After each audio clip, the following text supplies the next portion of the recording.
With inflation the highest it's been in decades, Canadians are watching their finances more than ever. But between paying down debt and saving for retirement, where should you be focusing your attention, and how can a financial advisor help?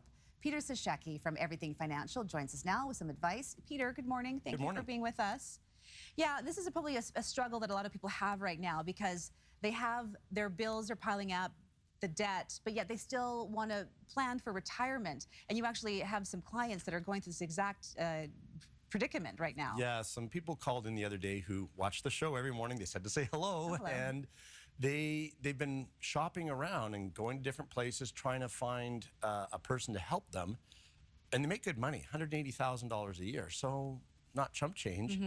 But everyone just wants to sell them something, and no one's asking them what should they do, how do they get help, and they're kind of frustrated. So they phoned and said, what are the questions we should ask? And I said, well, sounds like a good thing for a segment. So that's how it came about, is what do you ask a financial advisor, or what should the financial advisor be asking you? And it all starts with debt and cash flow, not how much do you make and let's get you an RSP or let's invest some money. Okay, let's talk about the debt versus planning for retirement. I mean, which should you be tackling first, the debt or still putting some aside for retirement, or both? The debt.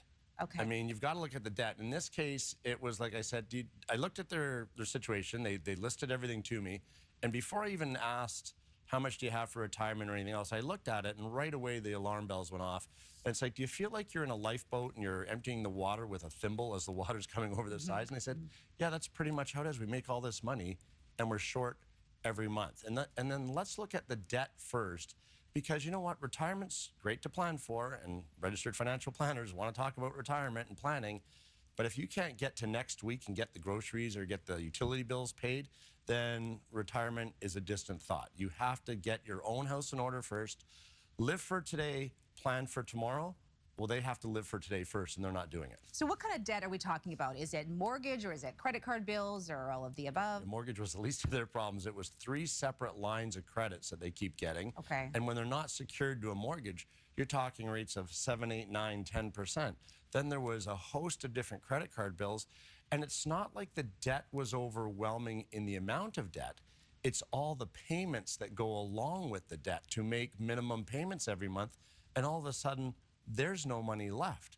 So looking at a way to consolidate debt, and their house value was huge, but no one's been able to help them get it in order to free up a couple $1,000s of cash flow so they feel like they can live. Okay, so if they go to a financial advisor, what are the questions that they should be asking so that they can get into a better position? Well, let's twist it a little bit. The financial advisor should ask you first is a list of your debts, and they should give you some sort of cash flow experiment, cash flow document to see how much money you're bringing in and how much money is going out. And if there's not a huge surplus there, then, or even any surplus in this case, then you have to look at all those debts and all those little payments. So it's not the B word. It's not a budget. We're not putting you on a restricted living expense.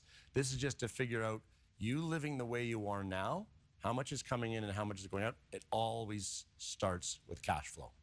You know, I feel like a lot of people are, they look at their situation right now and they do need to plan for the future, but they do have these mounting debts. And I'm sure the anxiety is getting to them. Do you have any calming words for people to kind of get through this here? Go find a registered financial planner, find someone you get along with, because it's amazing that when you go in and the first thing they should do is get you a picture of your situation right now. Just knowing what your situation is calms the anxiety versus not knowing at all. There's nothing worse than not having a clue, and it just, you're anxious and your anxiety level goes way up. Just knowing your situation and maybe finding out it's not nearly as bad as you think will calm you down. Yeah, good information this morning. Peter, thank you so much for joining us, and Thanks, good luck to your clients. Yes, thank you. Hope everything goes well for them.